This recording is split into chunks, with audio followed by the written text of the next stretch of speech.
Well, ladies and gentlemen, it's the vwnut 1967 channel on YouTube. Me and my puppy dog Patina would like to thank each and every one of you for being here. We'd also like to remind you that you can check us out on Instagram. The link is in the description. It's underscore vwnut 1967 underscore. Plenty of patina footage, extra every daily almost patina footage on the Instagram. But what we're up to today is we've got the rear end of my 67 jacked up.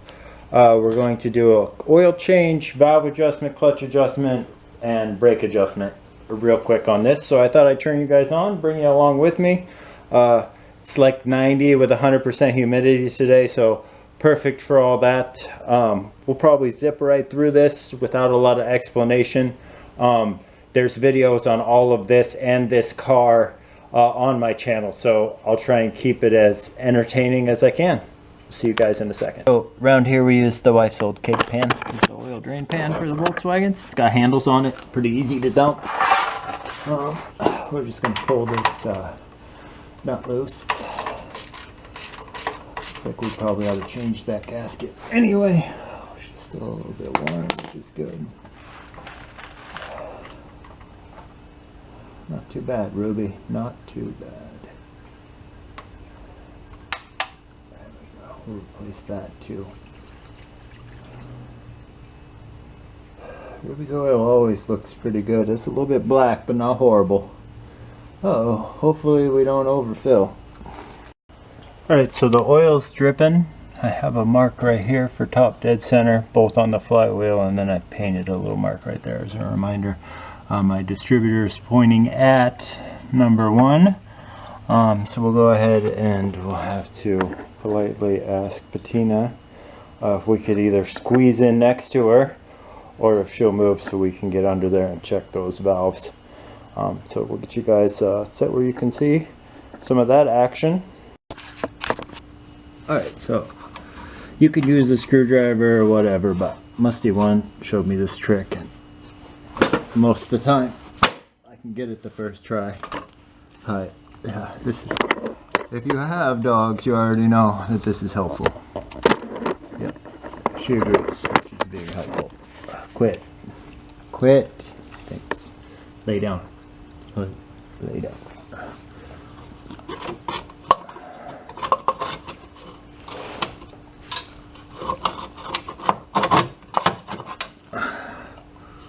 Go ahead and replace that valve cover gasket too, because we have them in stock and it looks like it may have been leaking a little bit. They both wiggle, so that's a good sign. When they wiggle, we like it, right, puppy? Yeah. Check and see what their gaposis is. I run them at well, the car's warm, so I run them at a 6. I always figure better loose than tight, and that seems to work for me. This number one feels a little bit tight, just a little bit. We're gonna loosen that one up. They're both a little bit tight. We're gonna loosen them both up.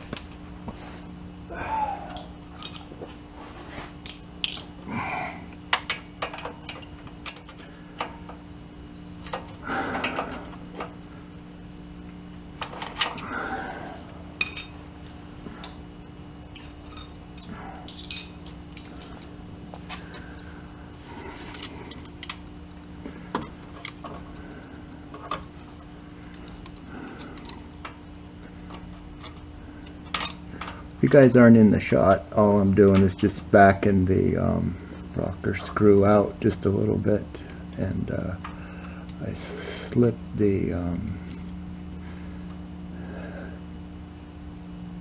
13mm over the screwdriver.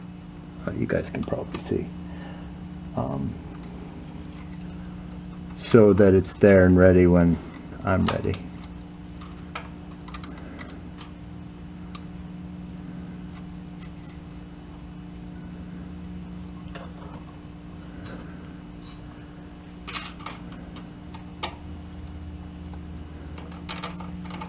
Dog does make a nice pillow though.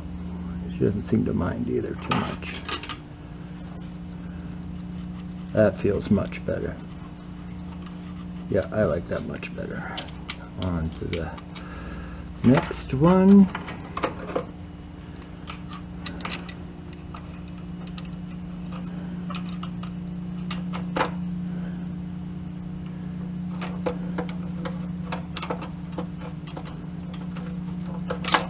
Whoops, don't stab yourself, by the way. Or if you're like me, if you're gonna stab yourself, do a good job.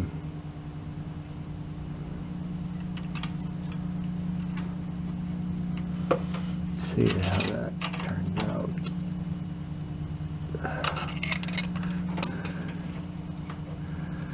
Good. And then, if you follow both me and Musty One, I'll get you guys set back up. You know that I'm going to rotate counterclockwise until the rotor is pointing at the number 2 cylinder. Then we're going to adjust the number 2 cylinder and carry on to the other side. So after the number 2 cylinder, we'll get a fresh gasket, put it in there, snap it back on, and continue. I'll bring you guys back when it comes time to go ahead and adjust these brakes. Couple of things while I have you guys up here on the bench. I'm going to put a fresh brass ring on the oil drain plug. Fresh from the package.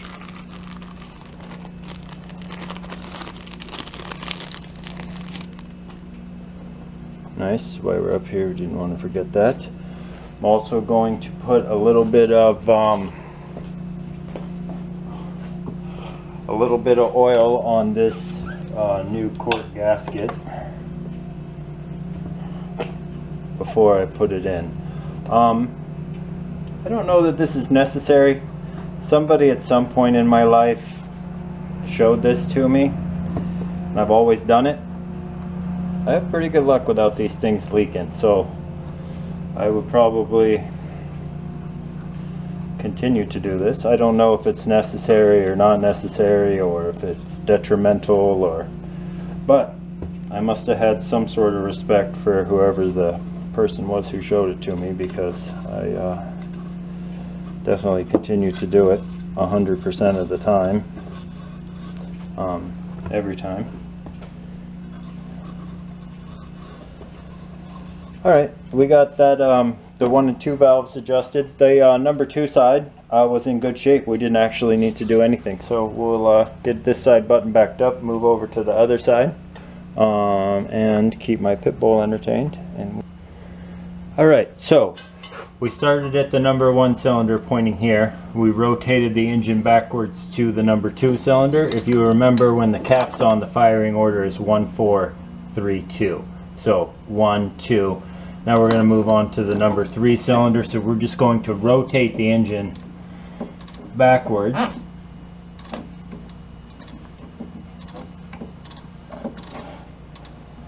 until that is pointing in the general vicinity. It's a little better than general vicinity. It's not hard to tell when it's pointing at the number 3. And then we'll get under there and check. For sure that one's going to be tight. That's the hottest cylinder on the car. 100% of the time when I've done a valve adjustment, that one is always needed an adjustment. So I'll let you know how it comes out.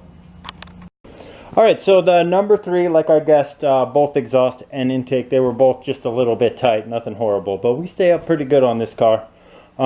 We put the new brass on the oil filler. I decided not to clean the strainer this time. You can chastise me in the comments, however, it's not your car, and we do the maintenance on this car. I know how clean that is. If you stick around for a few videos, you'll see it when I do the next oil change the beginning of next spring. It should be just fine.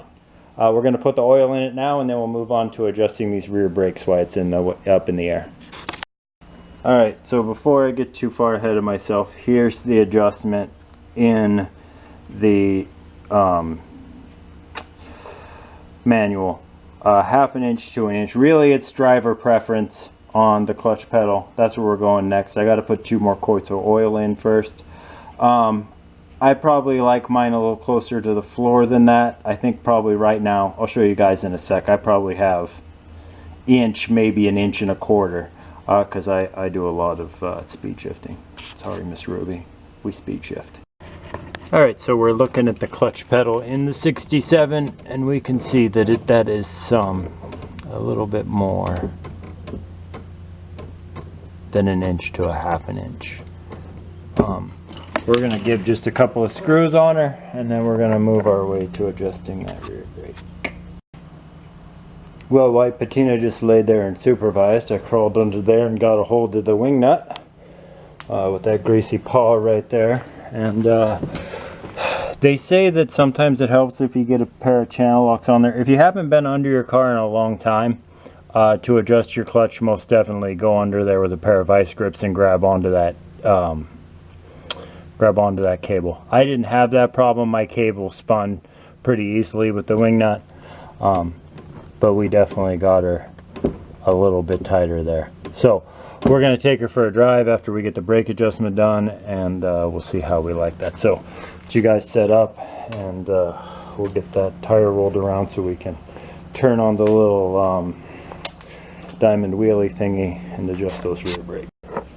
Alright, so if we look in the book right here, this is the little star wheel that we're going after. This is what it looks like inside the drum. It actually, in the rear, it looks like that. But that's what we're going to adjust. I'll get you guys, give you guys a good long look at that. I'll get you guys set up over by the driver's side rear where I'm going to use the same screwdriver. They do make spoons that make it a little bit easier. You can do it with a screwdriver though. I'm going to use the screwdriver and get those adjusted.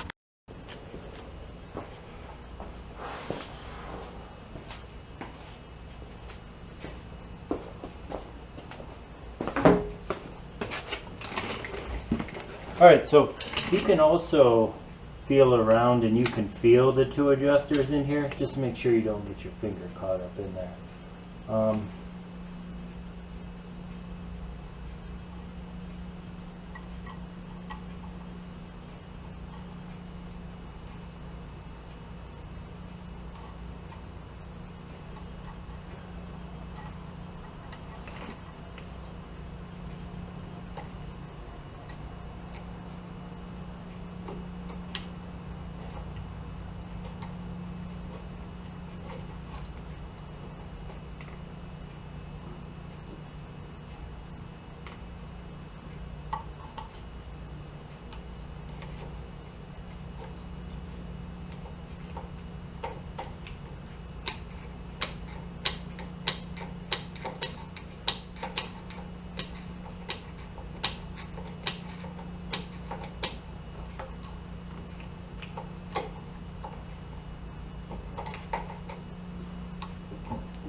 Alright, so I adjusted the star out until they touched and stopped the drum from moving. Then I just backed them off just a little bit. And by a little bit, I mean just a little bit. You don't want them dragging because that will cause friction, but you want them to be close enough to when you touch the brake pedal that they're there. And now we'll do the other side, which is this back shoe.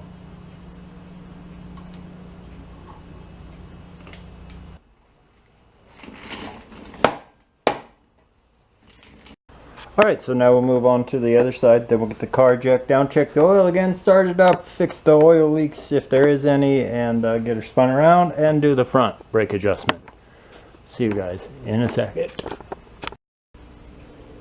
Alright, so we got her back down. 2 and mostly 3 quarts of oil in there. It's looking pretty good, pretty fresh. Pretty fresh. Perfect. We adjusted the rear brakes. Go ahead and turn it around and see what happens. So enjoy the sounds of my 67. I can't call it a cold start. We already did 1 football practice today. We'll do another one tonight. So can't really call it a cold start.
Seemed to do okay. Clutch felt good.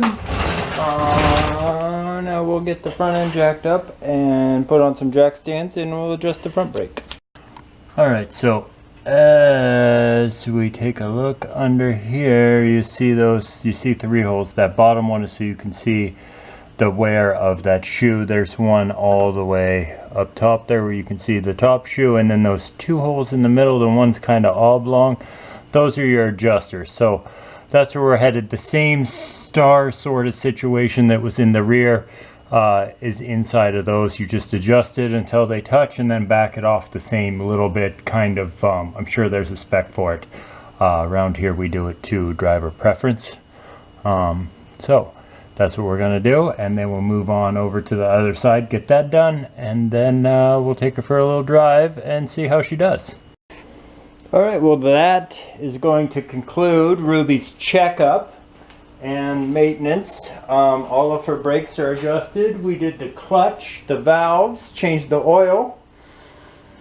I'm going to take her for a drive. Like I said, we have this time of year, the shop apprentice has 2 football practices. So I'll take it for a drive over to his afternoon practice in a little while. If we have any problems, that we'll bring that up in the next video. I do have a couple of problems with that 64 though, so we're going to address those in the next video coming up. It has an idle problem, and I'm not sure if it has to do with a vacuum leak or a carburetor issue or an ignition issue, but we're going to get to the bottom of that next. Still very drivable. We'll drive it today probably. Anyway, I'd like to thank each and every one of you for being here and hanging out with me here at the vwnut 1967 channel. Doing my favorite. 67 mechanical stuff is my favorite. We'll see you guys in a couple of days. Okay, you can have it.